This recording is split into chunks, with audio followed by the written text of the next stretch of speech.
যেখানে যেখানে অশান্তি চলছে, যেখানে আমরা দেখতে পাচ্ছি খুব নিষ্পাপ শিশু জনগণ মারা যাচ্ছে ফিলিস্তিন গাজায়। আমরা চাই যাতে ভগবান মা সেটা সবকিছু মুছে সবকিছু যেন শান্তিতে ভরিয়ে দেয়। সব মিলে খুবই ভালো লাগছে, আসলে উৎসব মুখর একটা পরিবেশ এখানে, খুবই ভালো লাগছে এখানে এসে, যে আনন্দে মেতে উঠেছে আসলে সবাই, খুবই ভালো লাগছে। আজকে তো নবমী, কালকে দশমী, হ্যাঁ, সব মিলিয়ে আসলে পরিকল্পনা কি আগামী দিনের জন্য বা আগামী দিনের জন্য?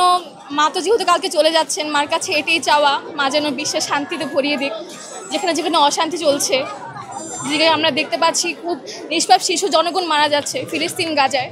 আমরা চাই যাতে ভগবান মা সেটা সবকিছু মুছে সবকিছু যেন শান্তিতে ভরিয়ে দেয়, কোনো যেন অশান্তি না থাকে পৃথিবীতে। আর এটাই চাচ্ছি।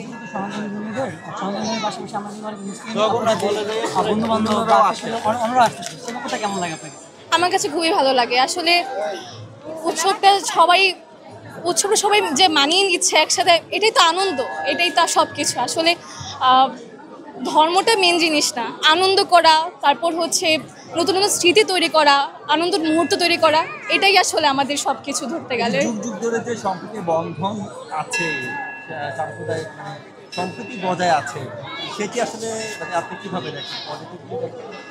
সংস্কৃতি এখন সবার চিন্তাধারা কিন্তু এক না, সবার চিন্তা যেহেতু এক না, কিন্তু যারা এরকম না যে পৃথিবীতে ভালো মানুষ নেই, পৃথিবীতে সব ধরনের মানুষ আছে। কিন্তু আমি মনে করি যে ভালো মানুষগুলো আছে তারাই আসলে ধরে রেখেছে সম্প্রীতির বন্ধনটা, এই যে সংস্কৃতি, সবাই একসাথে মিলে চলা বসা খাওয়া সব কিছু তো তারাই ধরে রেখেছে। তো আমার কাছে মনে হয় যে না, ভালো মানুষ আছে অবশ্যই, সংস্কৃতিও আছে, সম্প্রীতিও আছে। আজকের দিনে অসুর বধ হয়েছে, তো একদম দেবী দুর্গাও হচ্ছে যে নারী, আপনিও নারী, সেক্ষেত্রে ভবিষ্যতে কোনো কালো ছায়া যদি আসে, সেক্ষেত্রে কিভাবে প্রতিহত করবে, কি মনে হয় আপনার? আপনি কি চান, কিভাবে প্রতিহত করতে চান? আসলে প্রতিটি নারীর মধ্যেই মা দুর্গা রয়েছে, প্রতিটি নারীর মধ্যে ভগবানের বসবাস রয়েছে, প্রতিটি মানুষের মধ্যে ভগবানের বসবাস রয়েছে। শুধুমাত্র নারীই নয়, যার উপরে বিপদ আসুক, আমি মনে করি সকলের মধ্যে সেই শক্তি আছে সেই সব কিছুকে প্রতিহত করার। তো আশা করছি যে হ্যাঁ, যদি ভবিষ্যতে কোনো কিছু আসেও, আমরা মনে করি যে হ্যাঁ, আমরা সবাই যদি একসাথে হই, আমরা অবশ্যই সব কিছু সরিয়ে একটা নতুন পৃথিবী করতে পারবো। হ্যাঁ, অবশ্যই ভালো লাগতেছে।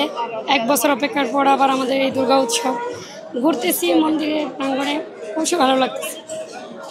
আজকে তো নবমী চলছে, কাল দশমী, মা দুর্গার কাছে আসলে শেষ পর্যায়ে কোনো প্রত্যাশা রেখেছেন কিনা? অবশ্যই, যাতে সবাই ভালো থাকে, আমাদের দেশে শান্তি ফিরে আসুক, এটাই আমাদের মা দুর্গার কাছে চাওয়া। আপনি বিবাহিত? না না না না, তা মা দুর্গার কাছে কি জীবন সঙ্গিনী, ভালো কোনো জীবন সঙ্গিনী চাওয়া হয়েছে কিনা? এটা আসলে বলতে চাচ্ছি না। আচ্ছা আচ্ছা, ঠিক আছে। তাহলে আপু, আমরা অনেকে জেনে থাকি যে আসলে দেশের যে পরিস্থিতি এখন, অনেকে বলছে আসলে ধর্ম যার যার হয়, উৎসবটা সবারই, সেটা আপনি হ্যাঁ, ঠিক বিশ্বাস আছে। করেন কি? অবশ্যই অবশ্যই। এবং আমরা দেখছি অনেক মুসলিম ভাই ব্রাদাররাও কিন্তু এসেছেন হ্যাঁ। পূজা মণ্ডপ ঘুরে। হ্যাঁ, ঠিক আছে, ধর্ম যার যার উৎসব সবার, এইটাই